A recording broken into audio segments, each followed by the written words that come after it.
great guest today, Joe. Someone that I've gotten to know, and she's a pretty cool gal. I like her. Pretty cool gal. Jodie Moyes. And the reason she's cool is because, and you'll enjoy. I believe she's cool because I could see her nodding when we were talking in the first half of the show. She was agreeing with me. I could tell. Was we she were nodding relating. when you were talking or when I was talking? We were relating. We were relating. I could tell. We were making eye contact. I knew she was saying, "Yep, he a genius." Yep.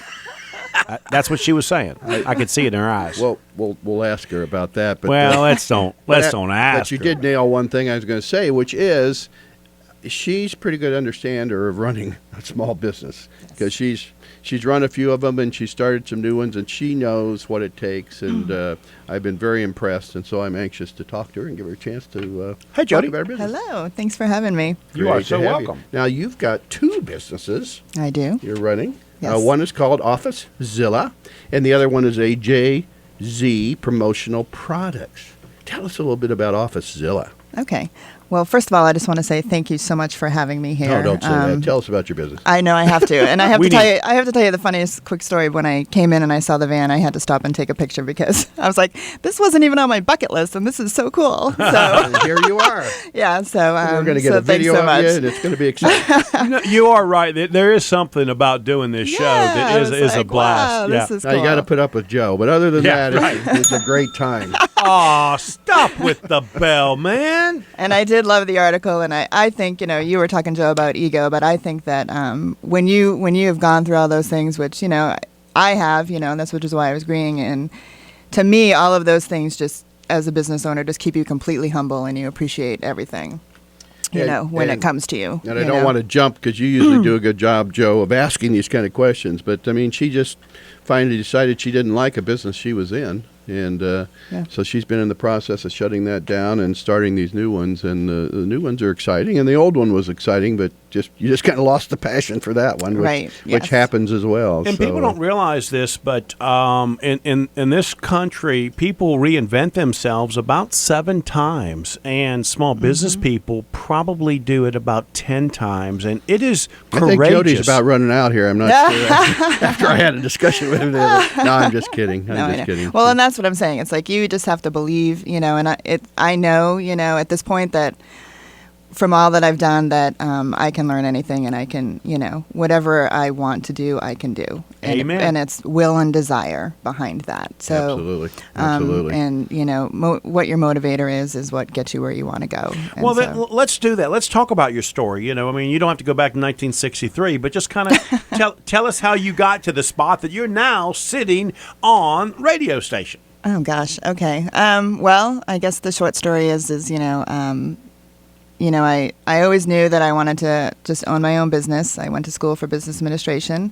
Again, just really never knew what. So after I graduated, I knew that I needed experience. And so I just started actually kind of ground floor in the healthcare industry and worked my way up there. And then when I had kids, I thought, okay, this just is not working. And I want to raise them. I don't want someone else raising them. And so I opened a home daycare. And I so admire that.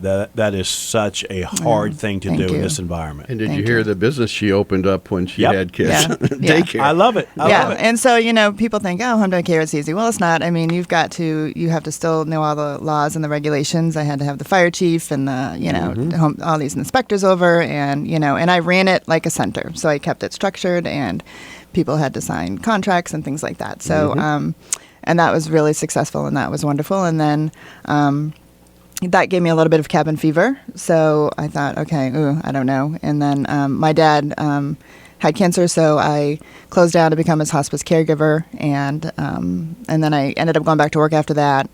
And then we decided to move to North Carolina for the weather. And so when we came Where'd here, you move from? We moved from New Hampshire. Okay. And so then when we moved here, we noticed there was no butcher shop, which was what we were kind of accustomed to going to. So we opened a store called Mr. Butcher. So I started down in Cornelius, right on the corner of Jatan and Catawba. Yeah, If it's you next remember to that, Jack's so. Corner Tap now. Okay. That's over by there. Well, we ended up selling it, but that was another one. I just kind of started ground floor. My husband went back, trained with the guy that we knew in New Hampshire.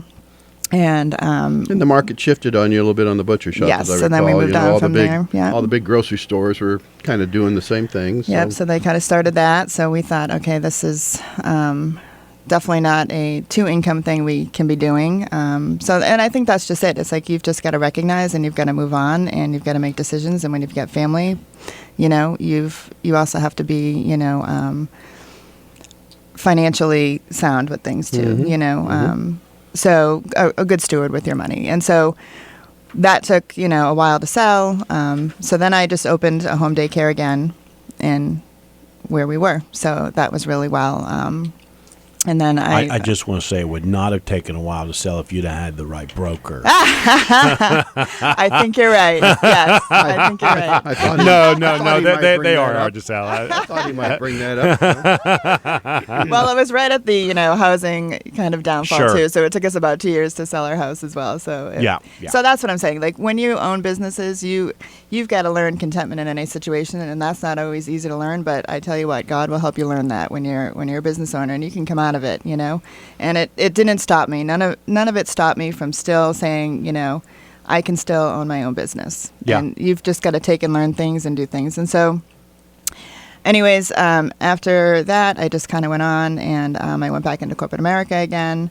And then that to me was just becoming, 12-hour days, working Right. on weekends, and I thought, well, this isn't going to work for me. She doesn't look old enough to have done all this stuff. No, I get this story. I really Yeah. do. I absolutely get this story. Yeah. Yeah, so I thought, well, this isn't going to work for me. If I'm going to do all this, then I just need to be doing something myself. And then I had an opportunity to do property maintenance that kind of just fell on my lap. So I just started that at the kitchen table about 3 years ago, and it just took off like wildfire. And then I just thought, okay, this is definitely not what I'm going to do for the rest of my life, but the money was really good. And I was able to be with my kids, and it just worked. And so now, they're 14 and 17, and I thought I'm going to just ride this until it goes. And my biggest client ended up merging, and so I was like, this actually works out perfect. I have been checking into doing something else. And so that's where, for about 8 months, I started researching what else can I do? What do I really want to do now that my kids are going to be leaving the nest soon? Right. And, because when they're gone, then it has to be what do I want to do?